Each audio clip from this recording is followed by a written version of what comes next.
Alright, hey guys, what's going on? This is Script Review, of course. I'm Mikey Allstar here. Today we are back with another script reading. Oh yeah! So this time we're doing something a little different, looking at another original work that I've done. The first original work that I did for this series was, of course, An Inkling to the Offings, Act 1.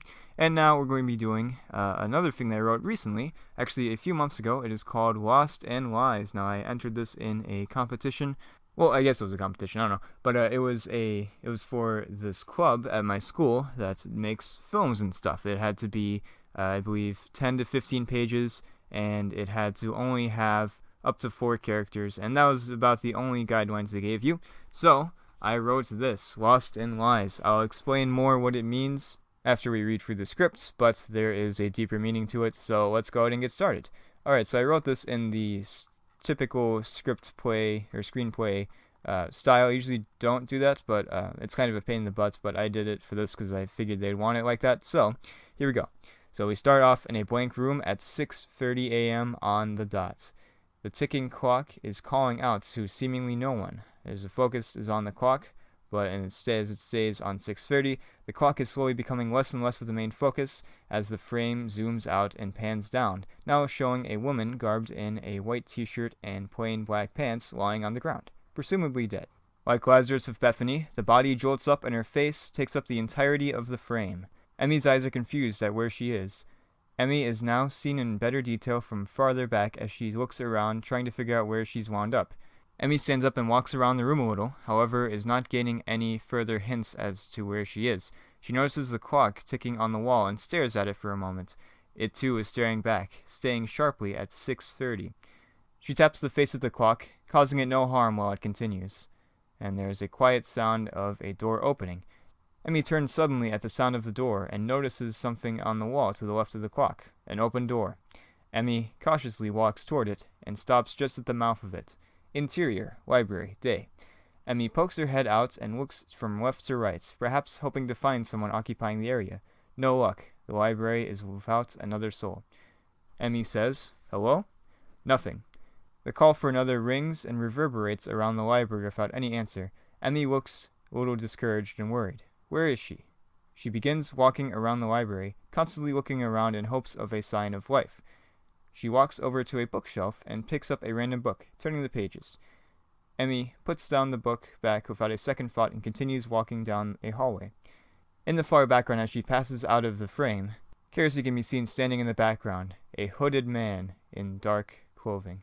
Now, you'll notice that I said background twice in here. That's something you want to avoid. You don't want to use the same word twice, usually. Unless it's like it or is or, whatever, that's fine. But like background and background, it kind of just makes it seem like I'm repeating myself, which I am, yes. So, yeah, it's something you want to keep in mind. The light flickers, fade out, and now Emmy is in front of the door at the end of the main room at the library. She tries to turn the knob, but it does nothing. She turns it harder. Maybe it's just stuck. No, it won't budge. It's taunting her. Emmy pulls at it with all of her might, attempting to rip off the door handle in anger. Stupid petulant door handle. Emmy suddenly falls back when her hands slip off the handle. "Ouch," she says. She gets off the ground and rubs her back. She walks to the door again, this time pounding on it to get anyone's attention. After waiting for just a moment, she realizes no one can hear her. She sighs. She presses her face against the small rectangular window on the door. To her surprise, there's nothing there, just blank whiteness. Come on. Where? The sound of another door opening. Emmy jumps to the creaking door. She moves back from the window and scans behind her. The bathroom door to the right is now open. Emmy hesitates for a moment, wondering if it's a good idea to go into the room. What if someone is messing around with her? There's only one way to find out. Emmy starts walking towards the door. Interior, bathroom, day. Emmy steps inside the bathroom. The door swings shut behind her, and she looks around the room, but once again the room is empty. She goes to the sink, turns on the faucet, dips her hands in, and washes her face. She stares at herself in the mirror for a moment, pushing a hair away from her face. She feels the presence behind her, eyes widening. Emmy whips around to find a blonde-haired girl, standing there with a large, everlasting grin. Hermia. Hermia steps to the side to reveal there's another girl there. A dark-haired, serious-looking girl, Desdemona. Emmy backs away from them, running into the sink. Who are you? She says nervously. Hermia says, "Relax, sweetheart. We're not going to hurt you. Hi, I'm Hermia." Hermia holds out her hand for Emmy to shake. After an awkward pause, Emmy reluctantly shakes it and quickly returns her hand to her side. Emmy motions at Desdemona with her hand. "And this little ray of sunshine's Desdemona," she says. Desdemona nods her head at Emmy, not changing her serious expression. Emmy returns the nod. Hermia says, "What might we call you, sweetie?" Emmy says, She thinks for a moment in silence, trying to figure out what her name is, but it's lost in the fog. Desdemona rolls her eyes. "Do we have to do everything for you, Emmy?" she says. Emmy's eyes widen at the sound of her own name. I guess I probably should have kept her name a secret, but oh well, it's a little too late for that now, isn't it? "Des!" "It's alright, Emmy. We all forget things now and again. No need to feel embarrassed," Hermia replies. Emmy's focus remains on Desdemona. "How did you know my name?" she asks. Desdemona says, "It's right there on your shirt, stupid." Emmy's eyes instinctively look down at her shirt, but realizes she's been fooled. Desdemona. Oh my god, she actually looked. Emmy's cheeks redden a little in embarrassment. Hermia turns to face Desdemona, doing her best to keep her signature smile.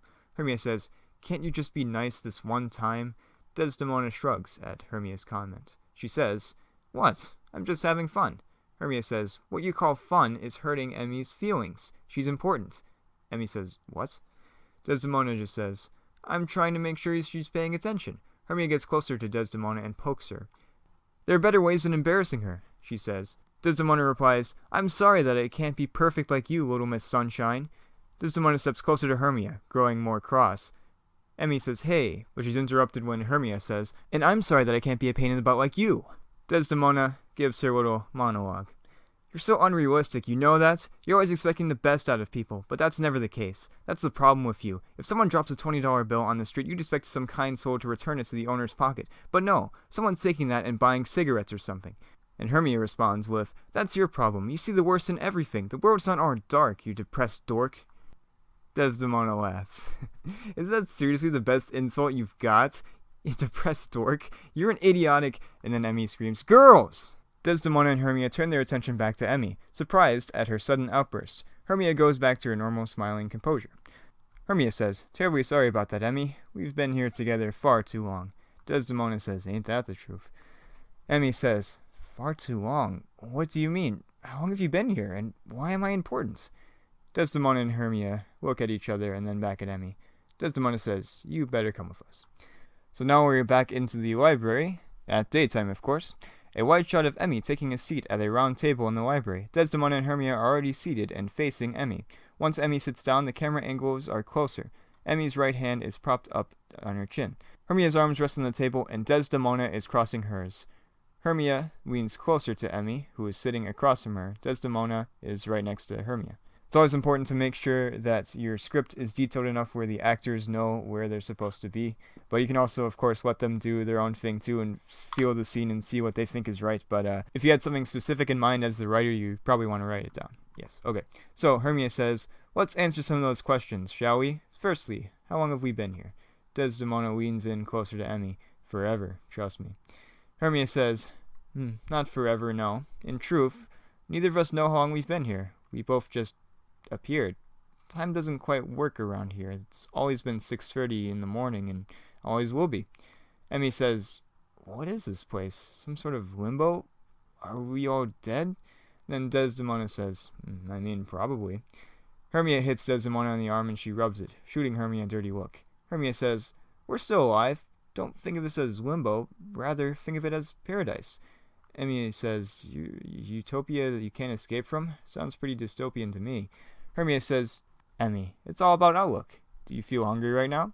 Emmy says, "Actually, no, I don't." Hermia says, "Parched? Hot? Cold?" Emmy shakes her head. "Exactly. The outside world is dangerous, but in here you're free to live a happy existence. You can think up anything you want in here, and you won't be criticized." Emmy stares at Hermia for a brief moment, thinking. Desdemona says, "Alright, so I admit that I'm all doom and gloom or whatever, but this place really is great. Despite being stuck here with sunshine and lollipops over here. What's outside there, you don't want it. It grinds at your very existence, beats you down until one day you die, alone, cold, bloody." Hermia says, "You can stay here with us, where everything's safe." Emmy said, "If I choose to go out in that other world, could I?" Hermia and Desdemona look at each other for a moment, and then back to Emmy. Desdemona says, well, yes, you could. Hermia says, but please don't do that, Emmy. We don't want to see you get hurt. We're just looking out for you. Emmy says, right, I understand. You guys haven't answered something, though. Why am I important here? Hermia says, this place is stronger with you here. Desdemona and I get into fights often, as you saw. But with you, as our mediator, it will all work out. Hermia's smile grows a little to assure Emmy. Desdemona elbows Hermia to get her attention. Should we tell her about Keresi? Hermia says, you're closer to him. And then Desdemona says, fair enough. Desdemona turns to Emmy, and then she says, have you seen anyone else here? Someone sneaking around in the dark? Emmy says, no. Is this Keresi dangerous? Desdemona says, you could say that, yes. He wants to drag you to the outside world and see you suffer. Does that clear up everything enough? Emmy says, mostly, but I still have one more question. What? Then the lights flicker, interrupting Emmy from asking her question. Keresi, in a dark hood, appears behind Emmy in a little ways away. Hermia shouts, run! Emmy turns around and sees Keresi getting closer, lights dimming as he passes them. Emmy launches out of her chair and starts running away from Keresi as fast as she can. She is basically just running in place. She's trying to move away, but it's as if the floor is not allowing her to. She looks over her shoulder and still finds that Keresi is gaining on her, but he's walking slowly. Emmy quickly changes directions and starts running to the left to find a front desk in the library. She climbs over it and hides behind it, knowing it won't provide her much safety, though. Keresi stops a little bit away from Emmy's hiding spot. Emmy says, Hermia, Desdemona, help! Keresi says, they're gone for now. Emmy says, what did you do to them? Keresi says, nothing, they're just frightened of me. They're probably just hiding in the bathroom or something. Emmy says, they have the right to be afraid of you too. They told me all about you, Keresi. You're a monster. Keresi takes a small step back, hurt a little. Keresi, is that what you think of me? Emmy says, obviously, you chased after me. Hermia and Desdemona told me that you wanted to drag me out into the outside world and watch me suffer. Keresi says, and you believe them? What do you know about them? Emmy responds with, more than I know about you. Keresi says, the majority's just that, you know? The majority. You believe that because one more people say something that it's right? Emmy says, no, I believe them because they've earned my trust more and you're not helping your case here. Why do the lights flicker and you're around? That doesn't look like a good sign to me. Keresi says it's the effect I have in this place. It's not real. You and I are the only ones that are real. Emmy says, what? Keresi says, come on, stand up, will you? If I wanted to hurt you, I would have done it by now. Emmy hesitantly stands up, but doesn't take a step closer to him. Keresi removes his hood so Emmy can see his face better. He gives her a small smile, but she doesn't return one. Keresi says, good. Now, time for me to explain myself. All this around you isn't real, but you believe it is. You can't unlock the door leading outside because of Hermia and Desdemona. They're holding you back. The more you believe in them, the more they have a hold on you.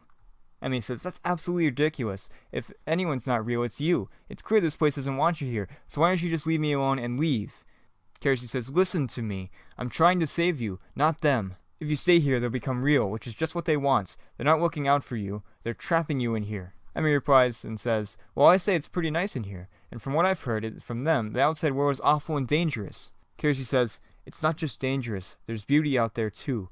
You have to accept the light with the dark out there. But the light's always there. You'll be fine. Just trust me, and I'll help you through with this all. I promise. Emmy says, why would I? The only danger in here is you. I don't want to face the darkness, only the light. Keresi says, the darkness is part of life. This isn't living. This is a fantasy. What's out there, that's real.